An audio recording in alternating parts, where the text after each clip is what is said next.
simbolo ng pangkiyak na matapat naglingkod sa ating bayan. Itago at ingatan niyo po ito bilang alaala niyo sa kanya. Ako po at ang buong kapulisan ay nakikiramay at dinadalangin po ang katahimikan ng kanyang kaluluwa.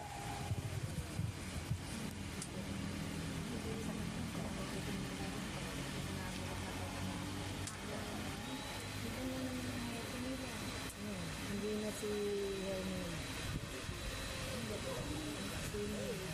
Si Gabi.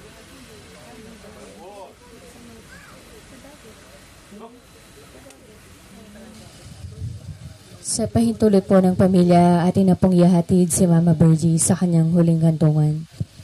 Para po sa pag-ali ng bulaklak, muli po tayong bubuo na isang memorial line. Muli rin po namin hihingi ng inyong kooperasyon na atin pong ilalapag ang mga bulaklak sa ibabaw ng casket bilang tanda ng ating pagmamahal at respeto kay Mama Virgie. Iwasan po natin ang paghagis ng bulaklak.